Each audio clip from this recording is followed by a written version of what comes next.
Hi guys, welcome to केनमराइज knowledge. आज की वीडियो में हम देखेंगे सी लैंग्वेज की मदद से हम डिजिटल क्लॉक कैसे बनाते हैं। वीडियो पूरा देखना। मैं ये अज्यूम करके चलता हूँ कि आपको सी लैंग्वेज की नॉलेज है, तो चलो हेडर फाइल्स लिख लेता हूँ #include stdio.h।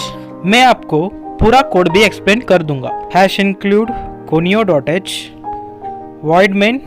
मैं इंटीजर टाइप का 3 वेरिएबल बना लेता हूँ। h वेरिएबल आवर्स के लिए, m वेरिएबल मिनट्स के लिए और s वेरिएबल सेकंड्स के लिए, और डबल टाइप का एक i वेरिएबल बना लेता हूँ और क्लियर स्क्रीन लगा देता हूँ। printf enter the our and minute, मतलब हमें आवर और मिनट को एंटर करना पड़ेगा।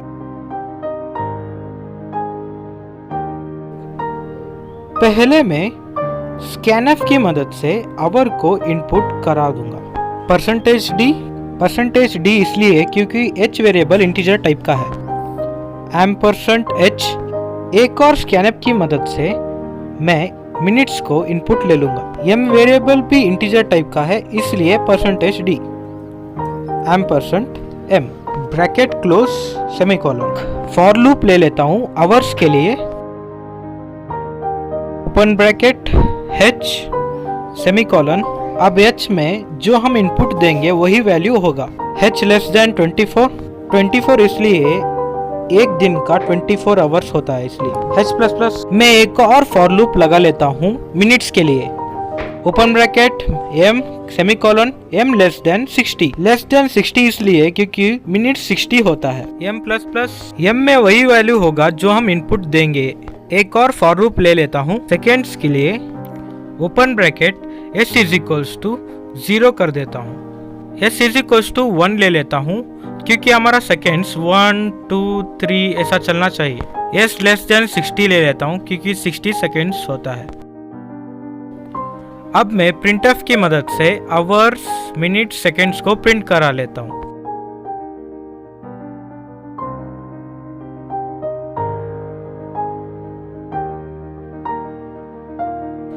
मतलब पहला आवर प्रिंट होना चाहिए, उसके बाद मिनट प्रिंट होना चाहिए, उसके बाद सेकेंड्स 1 2 3 ऐसा चलना चाहिए।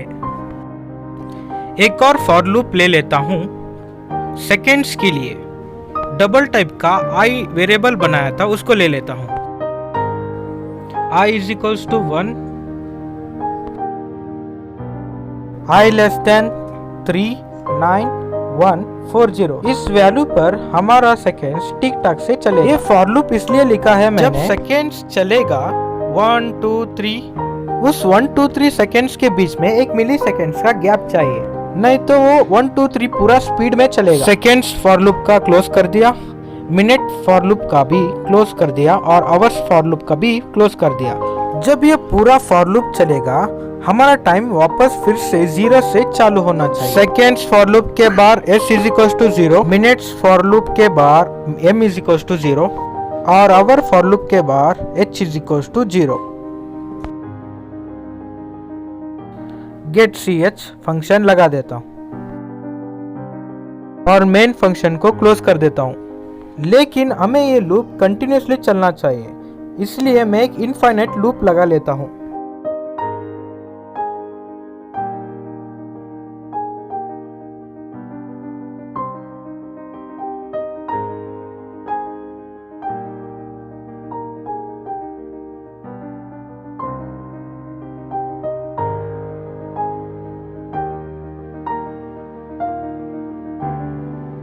अब मैं इसको सेव करता हूं।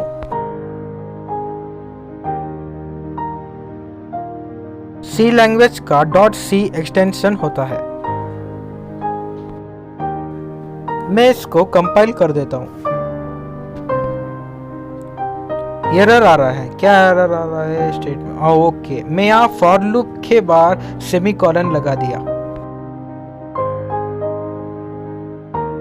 और इसको मैं फिर से सेव करता हूं, फिर से कंपाइल करता हूँ, फिर से एरर आ गया, स्टेटमेंट मिसिंग। ओके, मैं s = 0 h = 0 वहाँ पे सेमीकोलन नहीं लगाया, तो चलो लगा दिया। अब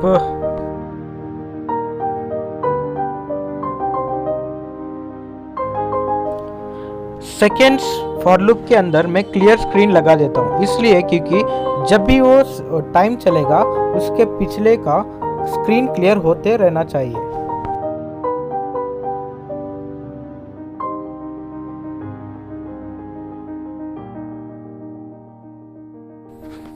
तो चलो इसको सेव करते हैं फिर से।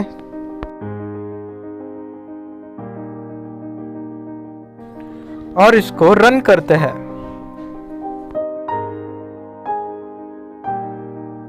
देखो एंटर आवर्स एंड मिनट। अब मेरे यहाँ पे 2:45 हो चुका है। वर 2 एंटर कर दूंगा और मिनट्स 45 एंटर कर दूंगा। तो देखो टाइम चलने शुरू हो गया। ये देखो सेकेंड्स 1 2 3 4 5 ऐसा चलने लगा। इसको हम बीच में लाते हैं, स्क्रीन के बीच में। उसको स्क्रीन के बीच में लाने के लिए मैं /n और /t को लगा देता हूँ।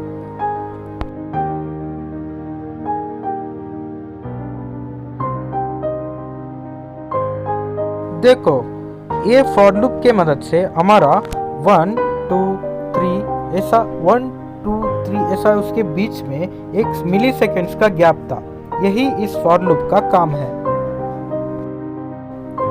यहाँ देखो s = 0 के बाद में मैं सेमीकोलन लगा दिया। तब मैं नहीं लगाया था, इसलिए एरर आया था स्टेटमेंट मिसिंग करके। अब मैं न्यूलैंड कैरेक्टर /n/t को लगा दूंगा, क्योंकि टाइम को हमें बीच में स्क्रीन के बीच में प्रिंट कराना है। /n एक और /n एक और /n /t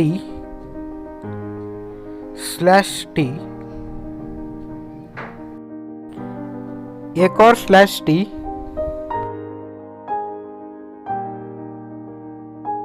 तो चलो इसको कंपाइल करते हैं। वार्निंग्स को इग्नोर करते हैं।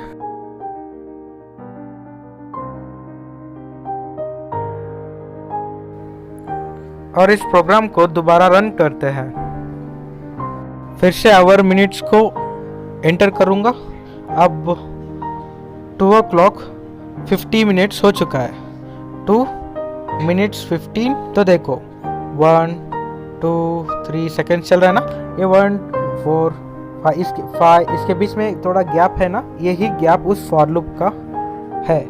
आपको ये वीडियो अच्छा लगा है तो लाइक कर दो और सब्सक्राइब करना मत भूलिए। सब्सक्राइब करने के बाद उस बेल आइकन को भी दबा दीजिए, ताकि जब भी हम अपना नेक्स्ट वीडियो डालेंगे आपको तुरंत नोटिफिकेशन मिल जाएगा। Thank you.